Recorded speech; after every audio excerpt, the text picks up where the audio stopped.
You're almost done with the skeleton. You still need to create bones for the hands and fingers.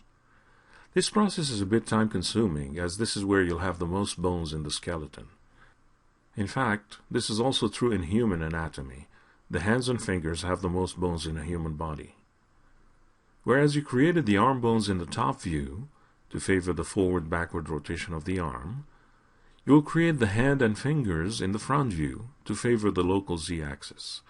This way, the primary rotation of the hands will be up and down, whereas the twist and the left-right motions will be secondary. In the case of the fingers, it should be clear that they also need to be created in the front view. This places the main axis of rotation in local z so that the fingers curl nicely.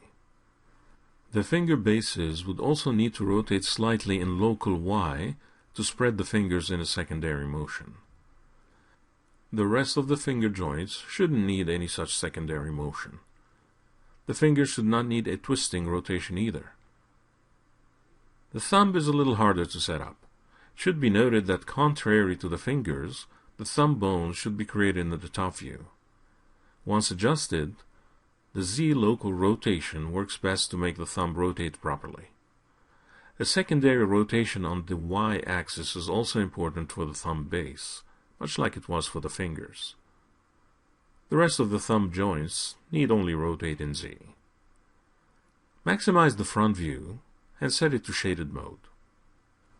To place the hand and finger bones, it's probably best to set the zombie's geometry to see-through mode.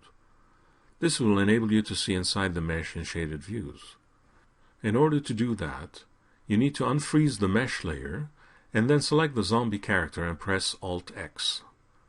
Once this is done, you can freeze the mesh layer one more time. To place the joints properly, you need to see the underlying geometry. Press F4 to enable Edged Faces mode. Make sure the bones layer is still current. Because the space inside the hand and fingers is more restrictive, set the bone object size to 0.5 in width and height. In the front view, create a single bone for the character's left hand. Remember to right-click to end the bone chain creation process.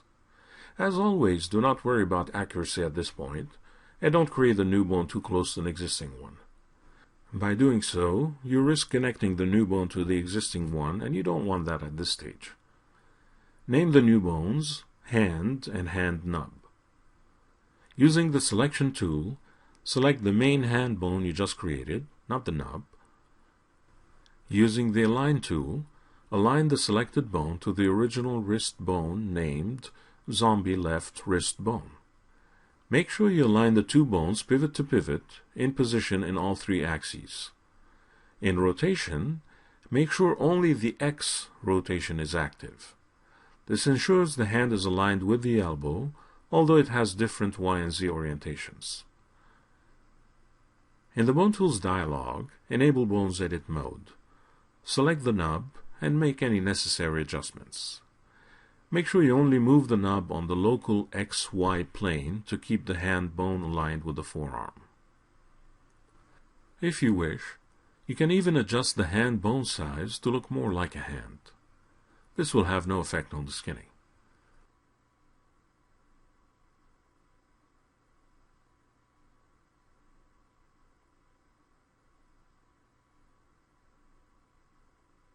Select both the hand and its nub and reset the stretch.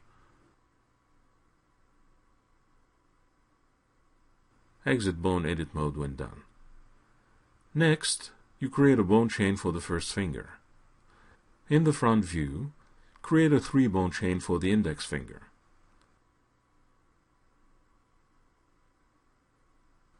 Set the names of the new bones as Index 1, Index 2, Index 3, and Index 3 nub.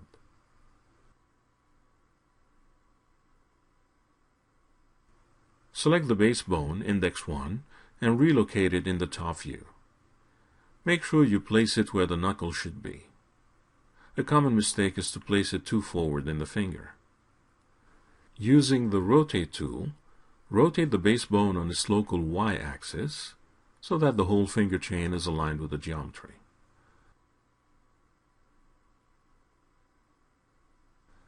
Make the necessary adjustments in the front view. Keep an eye on the perspective view to make sure the first joint is positioned properly. Enable Bone Edit mode. Also, make sure the Move tool is set to Local. Adjust the bones on their local XY planes so that the joints are placed properly.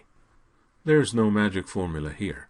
You just need to be patient and adjust the joints by looking in multiple viewports. As you've learned before, it's always a good idea to delete and recreate the nub so that it's properly aligned with its parent bone.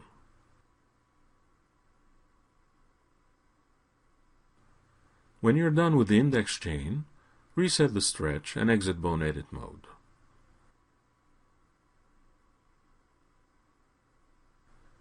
Copy the index chain to create the middle finger.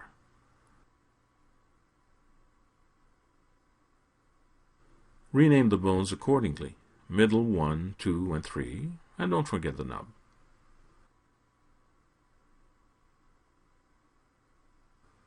Select the middle finger base and rotate it so that the whole chain is aligned with the geometry.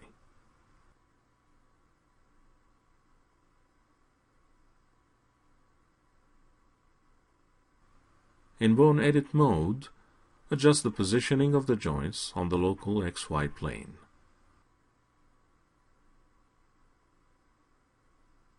Be careful not to break the linear pattern the finger chains are following.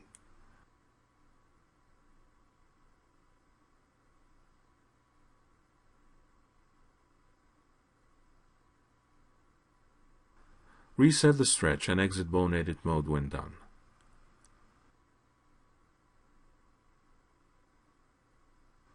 Repeat the procedure to create the ring finger and the pinky.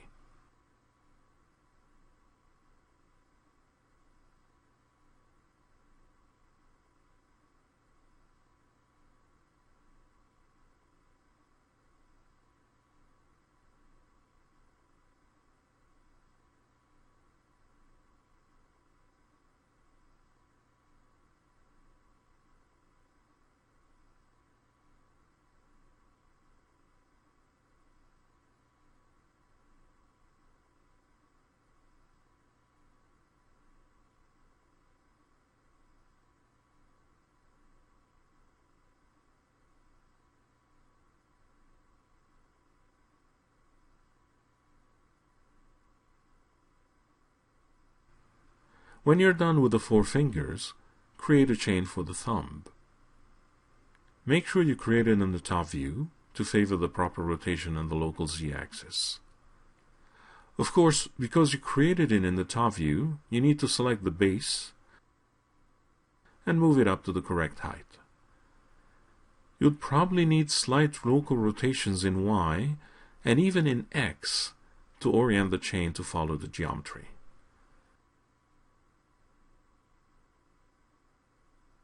As always, adjust the joints in Bone Edit mode. Make sure you only move them locally on the XY plane. You want the bones to remain flat on the local XY plane.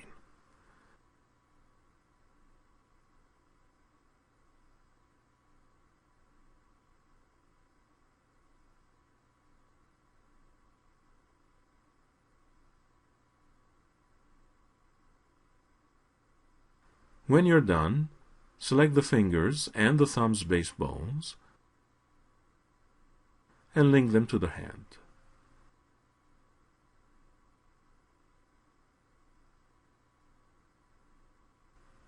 Similarly, link the hand to the wrist. Ultimately, when the wrist is animated, the hand and fingers will react to that motion.